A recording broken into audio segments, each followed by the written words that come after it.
आज आपला टॉपिक आहे प्रॉब्लेम ऑन एजेस. ठीक आहे, याला मराठीमध्ये वयवारी असं म्हटलं जातं, वयवारी. ठीक आहे, मग याच्यावरचे प्रॉब्लेम्स कसे असतात तर बरेचसे प्रॉब्लेम्स आपण इथे सोडवून घेणार आहोत. आयोगाला पण काही क्वेश्चन्स आलेले त्याच्यामध्ये ते बघणार आहोत. पण वयवारी मग आता कशा पद्धतीने सोडवायचं, कारण की याच्यामध्ये पर्सेंटेजने वगैरे रेशोमध्ये वगैरे दिलेले असतात गणित. ठीक आहे, काल आपण रेशो हा टॉपिक शिकलो होतो. ठीक आहे, रेशो ह्या टॉपिकवरच म्हणजे गुणोत्तर प्रमाण ह्या टॉपिकवरच आपण कुठले कुठले इथून पुढचे टॉपिक रिलेट करू शकतो. ठीक आहे, बघा वयवारी एक आहे, त्याच्यानंतर मिक्सचर म्हणजे एक दूध आणि पाण्याचं मिश्रण आहे, अशा टाईपचे जे असतात गणित, किंवा मग पाणी आणि रॉकेल यांचं मिश्रण आहे, मग ते बदलतात मिश्रण वगैरे, असे हे सगळे मिक्सचर. पार्टनरशिप, त्याच्यानंतर इन्कम आणि एक्सपेंडिचर. ठीक आहे, की एला एवढा पगार आहे, त्याने इतका खर्च त्याच्या प्रवासावर केला, तितका खर्च घर भाड्यावर केला, एवढा खर्च अन्नधान्यावर केला आणि एवढी बचत केली. अशा टाईपचे जे क्वेश्चन असतात हे सगळे तुम्हाला रेशो ह्या एका टॉपिकवर ते सगळे कव्हर होतात. म्हणजे सेम थेअरी तुम्हाला सगळ्या ठिकाणी वापरायची असते. रेशो जर का एकदा तुम्हाला आला तर तुम्हाला हे सगळे टॉपिक पटपट सोडवता येतात. ठीक आहे, आता मी जेव्हा तुम्हाला रेशोचे जेव्हा गणित समजून सांगत होतो तेव्हा तुम्हाला सांगितलं होतं की काही क्वेश्चनमध्ये मी म्हणालो होतो की हे तुम्ही लक्षात ठेवा, जे आपण थेअरी इथे वापरणार आहेत ते तुम्हाला वयवारीमध्ये खूप जास्त कामाला वगैरे येईल म्हणून. राईट, सो मग आज आपण वयवारी या टॉपिकवर बोलू. ठीक आहे, बाकी हे सगळं मी सध्या पुरतं खोडून नेतो. ठीक आहे, बघा वयवारीवर क्वेश्चन कसे असतात की आईचं एवढं वय आहे, मुलाचं एवढं वय आहे, किंवा मग आईच्या जन्माच्या वेळेस मुलाच्या जन्माच्या वेळेस आईचं वय इतकं होतं वगैरे, अशा टाईपचे क्वेश्चन असतात. किंवा मग त्याच्यावरनं फाइंड आउट करायचं की आईचं वय किती, मुलाचं वय किती, ते संख्या आपल्याला तिथे दिलेल्या असतात. हा झाला एक पहिला प्रकार. दुसऱ्या प्रकारामध्ये दिलेलं असतं की सध्या त्यांचा रेशो काही एक आहे. ठीक आहे, एक्स आणि वाय हा रेशो आहे, त्याच्यामध्ये 8 वर्षांनंतर किंवा मग एका पर्टिक्युलर टाइम नंतर त्यांचा रेशो परत काहीतरी वेगळा चेंज होऊन जातो, असं आपण देऊ. ठीक आहे, काही चेंज होऊन जातो, असे पण काही गणित असतात. किंवा मग पटींमध्ये गणित असतात. सध्या दिलेलं असतं की सध्याचं वय हे वडिलांचं वय आज मुलाच्या तिप्पट आहे, म्हणजे आपण मुलाच्या तिप्पट आहे म्हणल्यानंतर पोराचं वय 1 घेतो आणि त्याच्या तिप्पट. आता 1च्या तिप्पट करणं मला सोपं आहे म्हणून मी 1 घेतला. मग वडिलांचं वय किती, तिप्पट सांगितलंय, आणि काही वर्षांनंतर म्हणजे काही टाइम नंतर ते मुलाच्या दुप्पट होऊन जातं, मग परत इथे असं करतो. राईट, म्हणजे काय झालंय, मुलाचं वय इथं सेमच आहे. ठीक आहे, ह्या क्वेश्चनमध्ये काय होतं की दोन्ही याचा रेशो चेंज होऊन जातो. ते पण कसे सॉल्व्ह करायचे कसे नाही ते आपण बघू. फक्त हे अशा टाईपचे क्वेश्चन असतात. तर आपण थेट क्वेश्चनला सुरुवात करूया वयवारीच्या. जसे जसे क्वेश्चन येत राहतील तसं तसं आपण त्याच्यामध्ये डेव्हलप होत राहू. ठीक आहे, सध्या वडील व मुलगा यांच्या वयातील गुणोत्तर 5:2 आहे. त्यांच्या वयाची बेरीज 77 असल्यास मुलाचे 5 वर्षांपूर्वीचे वय किती. ठीक आहे, आपल्याला वयाबद्दल बोललेले आहेत, विचारलं पण वय आहे, म्हणून आपण वयवारीचा हा क्वेश्चन म्हणतो. बरोबर आहे की प्रॉब्लेम ऑन एजेस मध्ये याला आपण टाकू. पण सोडवायचं कशावर आहे, आपल्याला गुणोत्तरावर सोडवायचं, म्हणजे रेशो तुम्हाला येणं कंपल्शन आहे.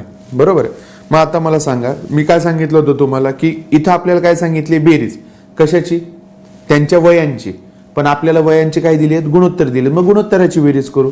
बरोबर आहे, माझ्या 7ला म्हणजे ही बेरीज जी येणार आहे ह्या दोघांची मिळून 7, माझ्या या 7ला ते किती म्हणतात, 77 म्हणतात. बरोबर आहे, विचारलेलं कोणाचं आहे असल्यास मुलाचं वय अल्टिमेटली वडिलांपेक्षा मुलगा हा लहानच असणार आहे, म्हणून हे 2 काय असणार आहे, पोराचं असणार आहे. राईट, हे जे 2 दिसतंय तुम्हाला क्वेश्चन मध्ये हे मुलाचं असणार आहे. मग जर का माझ्या 7ला ते 77 म्हणतात तर माझ्या 2ला ते किती म्हणतील. बरोबर आहे, ठीक आहे. मग असं केल्यानंतर तुम्ही काय करता, इथे काटाकाटी होईल आणि 11×2 22. बरोबर आहे, वडिलांचं जरी वय काढायचं म्हणलं तरी सेम प्रोसिजर फॉलो. माझ्या 7ला ते 77 म्हणतात तर माझ्या 5ला ते किती म्हणतील. बरोबर आहे, 7 पण रेशो आहे, 5 पण रेशो आहे. हे एका गटातले पाहिजेत, बरोबर आहे. वर ही संख्या असणार आहे, राईट. मग आपण इथे यांना भाग दिला 11 आणि हे 55, बरोबर आहे का. 22 आणि 55 बरोबर 77. ठीक आहे. ही झाली माझी थिअरी की डायरेक्ट गुणोत्तराची बेरीज वगैरे करायची. ठीक आहे. ट्रेडिशनल मेथडमध्ये काय होतं, प्रत्येक टॉपिक जर का नवीन वगैरे वाटला किंवा क्वेश्चन नवीन टाईपचा वाटला तर मी तेव्हा एकदा ट्रेडिशनल मेथडनी सांगेल. पण ट्रेडिशनल मेथड मला असं वाटतं की एकदा बघून घ्या फक्त की कसं करतात वगैरे, पण त्याची काही फारशी गरज नाही पडत. ठीक आहे. कारण की ट्रेडिशनल मेथडने तुम्ही गेलात तर ती तुमच्या जर का माइंडमध्ये छापल्या गेली तर तुम्ही ट्रेडिशनल मेथडनीच जाताल, मग तुम्हाला ट्रिक्स नको वाटायला लागतील. ठीक आहे. त्याच्यामुळं एक तर लेंदी प्रोसिजर घेऊच नका, कारण की वेळ जातो त्याच्यामध्ये, शॉर्टमध्ये या. ठीक आहे. बघा आता गुणोत्तर आपल्याला काय दिलंय, 5 आणि 2 दिलेले, राईट. हा काय गुणोत्तर आहे, हे रेशो झाला. ठीक आहे. मला आता यांना संख्या बनवायचं आहे. संख्या कशी बनते, रेशोची संख्या कधी बनणार, एका समान संख्येने ह्या दोन्ही रेशोला मला गुणायचं आहे. आता समान संख्या मला कुठलीही घेता येईल, बरोबर आहे. पण मी काय घेतो, संख्या कुठलीही घेण्यापेक्षा मी एक्स घेतो. एक्सनी याला गुणतो आणि एक्सनी याला गुणतो. आता ह्या काय झाल्या, संख्या झाल्या, राईट. कारण की त्यांच्यामध्ये एक समान अंकाने गुणल्या गेलेलं, म्हणून हे काय झाले, आता हे नंबर झालेले, हा रेशो नाही राहिलेला, राईट. आता त्यांनी काय सांगितले, त्यांची बेरीज म्हणजे किती, 5x आणि 2x ची बेरीज किती, 7x. ती बेरीज त्यांनी किती सांगितली, 77. मग आपण इथे 77 करतो. हा x इथे ठेवून मग 77ला खाली टाकून 7ला खाली जाऊन मग हे आपण 11 करतो. म्हणजे x ची व्हॅल्यू किती आली, 11. मग याची व्हॅल्यू किती आली, 5 गुणिले 11 म्हणजे किती, 55. 2 गुणिले 11 म्हणजे किती, 22. आणि मग यांची ती बेरीज येते 77, बरोबर आहे. असंच करतो आपण. फक्त याच्यामध्ये एक्स न घेता मी डायरेक्ट तुम्हाला गुणोत्तराचीच बेरीज करायला सांगितली. ठीक आहे. त्याच्याने वेळ कमी लागतो. आता हे सध्या छोटंसं आहे, सोपं पडतंय, म्हणून जसं गणित अवघड होत जाईल तसं तसं त्याची ते ट्रेडिशनल मेथडनी काढण्याची पद्धत सुद्धा थोडीशी अवघड होऊन जाते. ठीक आहे. आता बघू, आई व मुलगी यांच्या आजच्या वयाचे गुणोत्तर, सॉरी मागच्या क्वेश्चनमध्ये असल्यास मुलाचे वय 5 वर्षांपूर्वीचे वय किती, बरोबर आहे. आज मुलाचं वय किती होतं, 22, बरोबर आहे. 5 वर्षांपूर्वी किती असेल, 17, राईट. आलं लक्षात. ठीक आहे. पुढे, आई व मुलगी यांच्या आजच्या वयाचे गुणोत्तर 3:7 आहे, बरोबर. पुढे काय विचारले आपण ते बघूयात. त्यांच्या वयातील फरक 28 आहे. फरक म्हणजे काय, वजाबाकी सांगितलंय आधी तुम्हाला.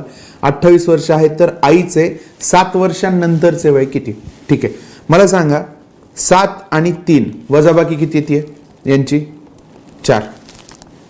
वजाबाकी किती आली, 4. माझ्या या 4ला त्यांनी किती म्हणले, 28 म्हणालेत ते, बरोबर आहे. तर माझ्या आईचं वय काढायचं ना, तर माझ्या 7ला ते किती म्हणतील, बरोबर आहे. आता इथे तुम्ही तिरकस गुणाकार करता, अशा पद्धतीमध्ये सुद्धा शॉर्ट ट्रिक आहेत की किती पटवणी वाढले, हे मल्टिप्लिकेशन ऑफ 7, बरोबर आहे. तर 7ला कितीने वाढवावं लागेल, याला पण मल्टिप्लिकेशन ऑफ 7, मल्टिप्लिकेशन विथ 7. ठीक आहे. मग किती येईल, 7 49. हा इकडे जसा वाढलाय तसा इकडे वाढणार. हीच गोष्ट जशी मी याच्या आधीच्या उदाहरणामध्ये सांगितली होती की माझा फरक 4 आहे रेशो मधला, पण त्यांच्या संख्येमधला फरक किती आहे, 28. आता माझ्या 4ला त्यांनी 28 म्हणाले, तर माझ्या 7ला ते किती म्हणतील, बरोबर आहे. 4 7 28, 7 7 49. ठीक आहे. माझ्या 7ला ते किती म्हणतील, मग 49 म्हणतील. आलं लक्षात. आता 49 आहे आणि आईचं वय किती झालं आता, 49. विचारलेलं काय, तर आईचे 7 वर्षांनंतरचे वय किती होईल. आता 49 मध्ये अजून 7 टाकायचे म्हणजे किती होतील, 56. हे त्याचं आन्सर असेल, बरोबर आहे. ठीक आहे. पुढचं गणित बघूयात. राजू व विजू यांच्या वयाचे गुणोत्तर 5:7 आहे व त्यांच्या वयाचा गुणाकार. बघा आता इथे आपल्याला क्वेश्चन मध्ये गुणाकार असं म्हटलेलं आहे. ठीक आहे. 315 आहे, तर राजूचे आजचे वय किती? बघा आता लक्ष द्या, राजू आणि विजू यांच्या वयाचे गुणोत्तर 5-7 आहे, 5-7. ओके, पण आपल्याला काय सांगितले? बेरीज नाही, वजाबाकी नाही, गुणोत्तर सांगितलेले. ठीक आहे, काय सांगितले त्यांनी? गुणोत्तर सांगितले, सॉरी गुणाकार सांगितलेला आहे. राईट, मग आता आपल्याला यांना एक्स घ्यावा लागतो. कशासाठी ते तुम्हाला कळेल. आपण इथे एक्स घेऊयात. ठीक आहे, 5x आणि 7x. आता यांचा मला काय करायचा आहे? गुणाकार सांगितलेला आहे. मग किती होणार तो? 7×5 35 आणि एक्सचा इथे स्क्वेअर. आधी कसं व्हायचं? एक्स मधनं एक्स वजा केला म्हणजे 5x मधनं 2x वजा केले तर 3xच उरतात ना. पण इथे एक्स आणि एक्सचा इथे गुणाकार होतो म्हणजे एक्सचा स्क्वेअर होतो, म्हणून हा इथे एक्स घ्यावा लागतो. ठीक आहे, गुणाकार किती सांगितलंय त्यांनी? 315. ह्या 35x² त्यांनी 315 सांगितले. मग आपण एक x² साईडला घेतो आणि 315च्या खाली 35ला टाकू. बरोबर, 35ने भाग दिला तर इथे 9 येतं सरळ सरळ. ठीक आहे, करून बघा, 9 येतं. आता एक्सचा स्क्वेअर म्हणजे किती? 9. बरोबर आहे, तर एक्स म्हणजे किती? एक्स म्हणजे किती आले? 3. बरोबर आहे, तर काय विचारलेलं आहे आपल्याला? राजूचे वय किती, म्हणजे हे किती? तर हे किती येईल? 15. बरोबर आहे, कसं? 5 × 3, एक्सची व्हॅल्यू 3 आहे. बरोबर, 5x म्हणजेच काय? 5 × x. एक्सच्या जागी आपण 3 लिहिणार म्हणजे 5 × 3 किती आले? 15. हे झालं त्याचं आन्सर. राईट, पुढचा क्वेश्चन बघू. ओके, चला. गुणोत्तर रेशोच्या मागच्या काही लेक्चर्समध्ये अशा टाईपचे काही गणितं होती. राईट, आता ती वयवारीमध्ये कसे कामाला येतात ते बघू आपण.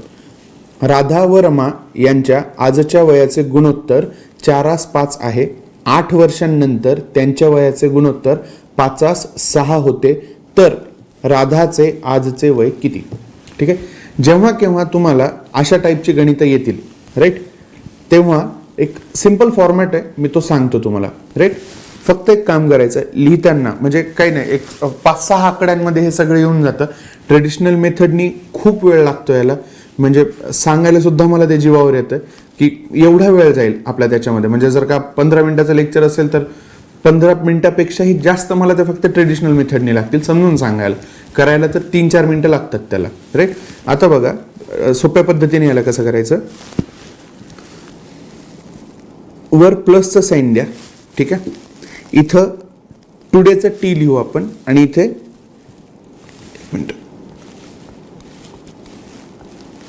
इथे मायनस घेऊया.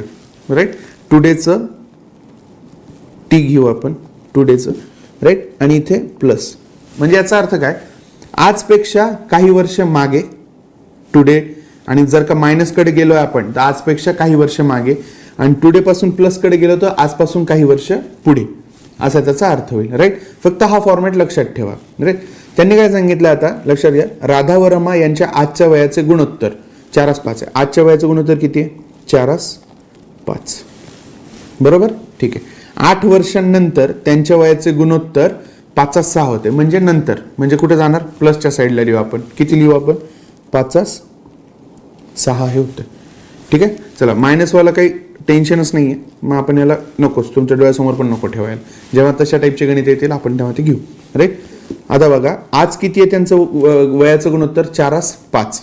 ओके, 8 वर्षांनंतर किती होणार आहे? 5:6. मी तुम्हाला काय सांगितलं होतं, जेव्हा आपण अशा टाईपचं लिहू काही वर्षांनंतर किंवा काही ऍड केल्यानंतर वगैरे, हे अशा टाईपचं फॉर्मॅट येईल आपलं. राईट, नंतर याच्या सगळ्यात पहिले बघायचं की यांच्यात अंतर किती आहे.